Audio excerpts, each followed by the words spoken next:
Saludos, esta es mi columna semanal para, sin embargo, soy Juan Carlos Monedero y se llama Criticar a los gobiernos de izquierda por Gaza. Hay una discusión en todo el mundo progresista acerca de si nuestros gobiernos, en especial los de izquierda, están haciendo lo suficiente para frenar el genocidio en Gaza.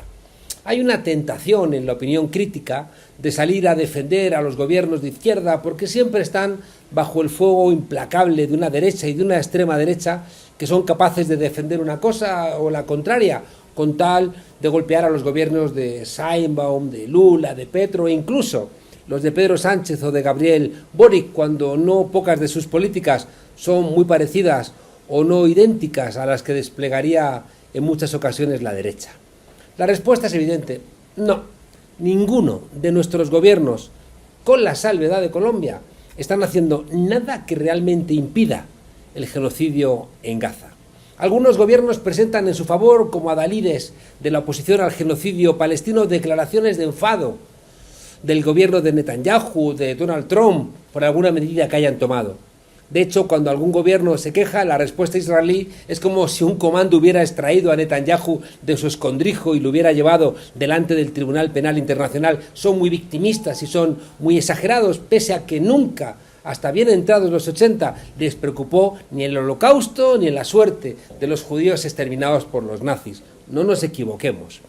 Ante una subida del tono del gobierno español sobre Israel, el ministro de Asuntos Exteriores, Gideon Saar, explicó este lunes pasado que Pedro Sánchez lo que intentaba era desviar la atención de los graves escándalos de corrupción mediante una continua campaña anti-israelí y antisemita.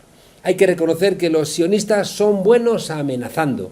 Fuerzan a que despidan periodistas, llaman a los directores de los periódicos y de las televisiones, llaman a los rectores de las universidades para que expulsen a los profesores críticos con el genocidio, ponen en marcha campañas de desprestigio, presionan para retirar becas, compran periodistas mercenarios para que defiendan sus puntos de vista en las televisiones. Son buenos, haciendo su trabajo de presión.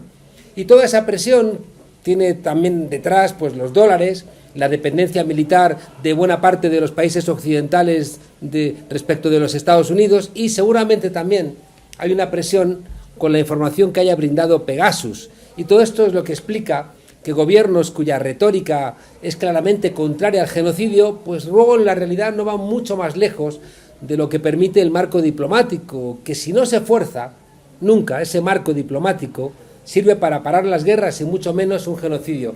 ¿O es que ya nos hemos olvidado de que Netanyahu bombardeó sin comunicarlo Qatar, ni más ni menos que uno de los principales aliados de Estados Unidos, con la intención práctica de asesinar a los negociadores palestinos? Por supuesto, luego Israel se disculpó con Qatar. No volverá a suceder, salvo que entiendan que quieren volver a hacerlo. Todo en orden. La verdad es que todo esto recuerda demasiado a esa broma del diario satírico español El Mundo Today, donde titulaban: el portavoz de la Oficina de Derechos Humanos de la ONU, Jeremy Lawrence, ha comparecido esta mañana para advertir a Israel de que la organización se está quedando sin eufemismos para referirse a las incursiones militares de Israel en Gaza y ahora también en Líbano. Yo mismo acabo de apurar las existencias de la expresión incursiones militares en este comunicado. Admitía el portavoz, decían en tono tristemente sarcástico e irónico. El gobierno de Colombia de Gustavo Petro demuestra que sí se puede hacer algo más. Esta semana ha expulsado a toda la delegación diplomática de Israel en Bogotá, después de que la flotilla con ayuda humanitaria que viajaba rumbo a Gaza, donde hay 2 ciudadanas colombianas, fuera asaltado por las fuerzas israelíes en aguas internacionales donde Israel no tiene ninguna jurisdicción. Es decir, la detención de los activistas de todo el mundo ha sido un acto de piratería. Petro ya había roto las relaciones diplomáticas con Israel en 2024, manteniéndose un consulado con 40 personas, 4 de ellas con estatus diplomático. Bueno, pues todas estas son las que acaban de recibir la orden de salir del país, y además Petro ha suspendido el Tratado de Libre Comercio con Israel. Sí se pueden tomar decisiones más drásticas. En el caso del gobierno de España, Pedro Sánchez está destacando por hacer declaraciones que pueden parecer rimbombantes, pero que sin embargo no tienen efectos reales. Se sumó Sánchez solo al final de la tarde a las multitudinarias manifestaciones que terminaron impidiendo en Madrid el fin de la Vuelta Ciclista a España, lo que no impidió que los policías antidisturbios que dependen de su gobierno cargaran contra la gente que protestaba por la presencia del equipo ciclista israelí en la competición. No olvidemos que, por ejemplo, los equipos rusos han sido expulsados después de la invasión de Ucrania de todas las competiciones deportivas hasta de Eurovisión, cosa que no se ha hecho por parte de los responsables con los que están sosteniendo la masacre de los palestinos en Gaza. También Sánchez aprobó el pasado 23 de septiembre el embargo, por fin, después de llevar más de un año diciendo que ya no se vendían armas, lo que no era cierto, tristemente. Pero el propio texto del Real Decreto o Ley señala que la legislación no hace otra cosa que consolidar restricciones que ya se estaban aplicando. Y para colmo, ha aumentado muchísimo, como para deprisa y corriendo intentar solventar las estrecheces que podría generar ese decreto, pues han aumentado las importaciones de armas y tanques realizadas por España a Israel. 19,8 millones este año 2025. El gobierno, claro, lo ha justificado diciendo que es que hay necesidades de defensa nacional, sacrosantas necesidades, y también programas estratégicos del Ministerio de Defensa, es decir, embargas, pero no embargas. Sin dejar de lado que las bases militares norteamericanas en España tienen la potestad de hacer lo que les dé la gana en ese territorio que es como si fuera norteamericano, cosas del colonialismo que también existen en Europa. Igualmente, el gobierno de Pedro Sánchez se ha quejado ante el gobierno de Netanyahu, e incluso ha hecho declaraciones contundentes. Ha dicho, una cosa es proteger tu país, proteger a tu sociedad, y otra muy distinta, bombardear hospitales y matar de hambre a niños y a niñas inocentes.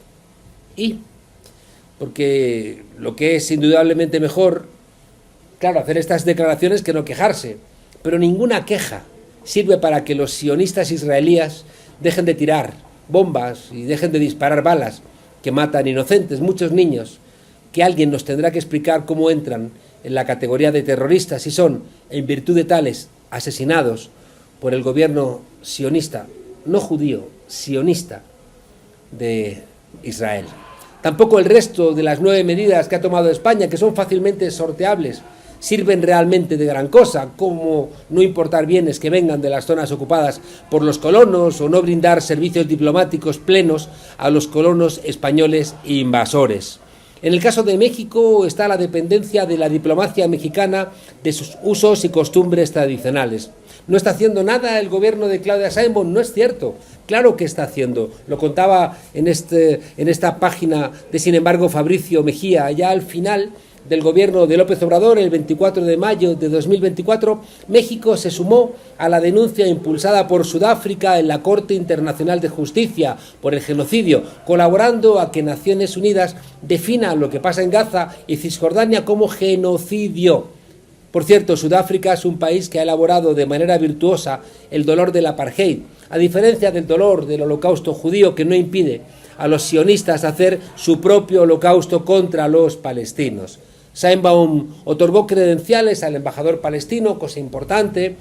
Lástima las tardanzas en estas cosas, de la misma manera que sacó de Gaza a 18 miembros de una familia palestina. Lástima también que las otras decenas de miles no tuvieron esa suerte. O también ha pedido que las empresas mexicanas que hacen negocios sobre territorios palestinos ocupados por los colonos tengan que dar explicaciones. ¿Ha ayudado México a parar el genocidio? Pues evidentemente no. Y esto nos obliga a preguntarnos acerca de los límites de la acción exterior, de la política internacional ante actos que nos repugnan y que repugnan a la más imperturbable conciencia humana.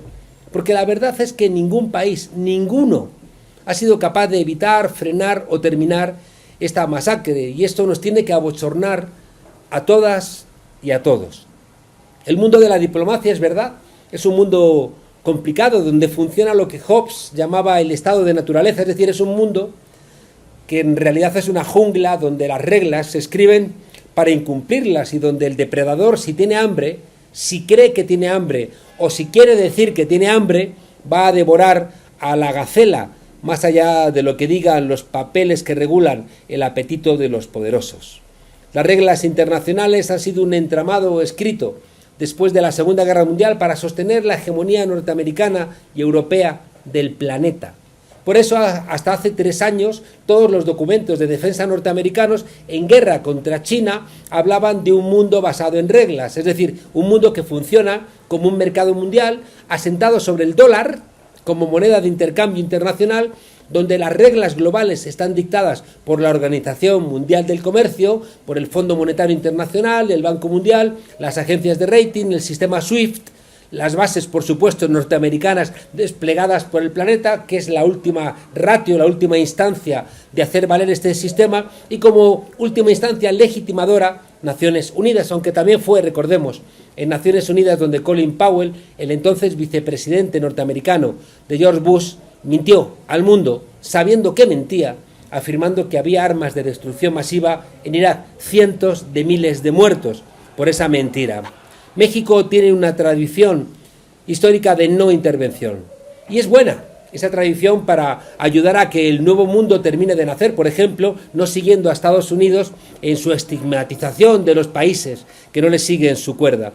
Pero esa misma no intervención es mala cuando uno podría esperar que un gobierno progresista haría algo más para parar un genocidio que puede llevarnos a la Tercera Guerra Mundial de manera generalizada. Y digo de manera generalizada porque la Tercera Guerra Mundial, si sumamos Gaza, Ucrania, las muertes de la política de drogas que generan las bandas de narcotráfico, que también forman parte de la guerra, Yemen, Sudán, en fin, hay una guerra mundial en marcha y el problema es que se puede generalizar. Si Netanyahu se sale con la suya, estará más cerca la invasión de Venezuela, el control del Amazonas, la creación de un protectorado norteamericano en el norte de México o la anexión de Panamá. Y entonces alguien repetirá, es que primero, claro, se llevaron a los palestinos, pero como yo no era palestino no dije nada. Claro, luego se llevaron a los venezolanos, pero es que yo no soy venezolano y Maduro ya se sabe, es un villano universal y me callé. Y así hasta que vengan a por uno y ya sea demasiado tarde porque no habrá nadie para ayudarte. Que se puede hacer más lo demuestra Colombia, que además se ha atrevido a decir lo que cualquier persona decente debe pensar y expresar, que Donald Trump, el que ha mandado acabar con la vida de 17 personas que iban en lanchitas en el Mar Caribe, mandando destrozarles con misiles, el que ha dado esa orden es un asesino, igual que lo es Benjamín Netanyahu, judío de origen polaco, cuyo nombre original era Melekowski. Si esos... No se sabe si colombianos o venezolanos que iban en esas lanchitas eran delincuentes, merecen un juicio justo. Y lanzarles un misil es hacer un teatro asesino que convierta al que dio la orden en un asesino. Igualmente la flotilla Sumut ha sido interceptada en aguas internacionales sobre las que no tiene jurisdicción. Israel ha cometido un acto de piratería que debe ser condenado y perseguido por todo el sistema internacional de justicia. El gobierno de Pedro Sánchez, el de Claudia Sheinbaum, el de Meloni, han pedido que se trate bien a los compatriotas detenidos ilegalmente y que se les repatrie. Y ya, de verdad, y ya. En la misma lógica del plan de paz de Trump y Netanyahu, se van a repartir como un gran negocio la tierra palestina. Los culpables no recibirán ningún castigo. Se romperá el suelo palestino en 3 partes, Jerusalén Este, Cisjordania y Gaza, separado por gobiernos de intervención internacional que van a permitir la ocupación. Los negociantes van a hacer sus grandes negocios, Kushner, el yerno de Donald Trump, y las derechas de todo el mundo, cuidado, recibirán un claro mensaje: masacrar a tus adversarios, hacer un genocidio, es un buen negocio.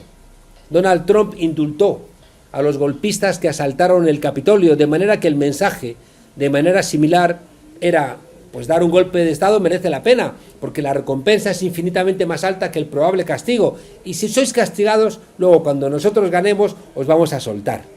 Contra Hitler también protestaron los gobiernos de la época, incluso enérgicamente, hasta que bombardeó a esos países y los invadió. Los gobernantes reciben muchas presiones para no molestar a los poderosos. Claudia Sheinbaum, Pedro Sánchez, todos reciben todos los días muchas presiones, y solo hay una herramienta para que los buenos gobernantes hagan lo correcto, que haya millones de ciudadanos en las calles exigiendo que se tomen medidas eficaces.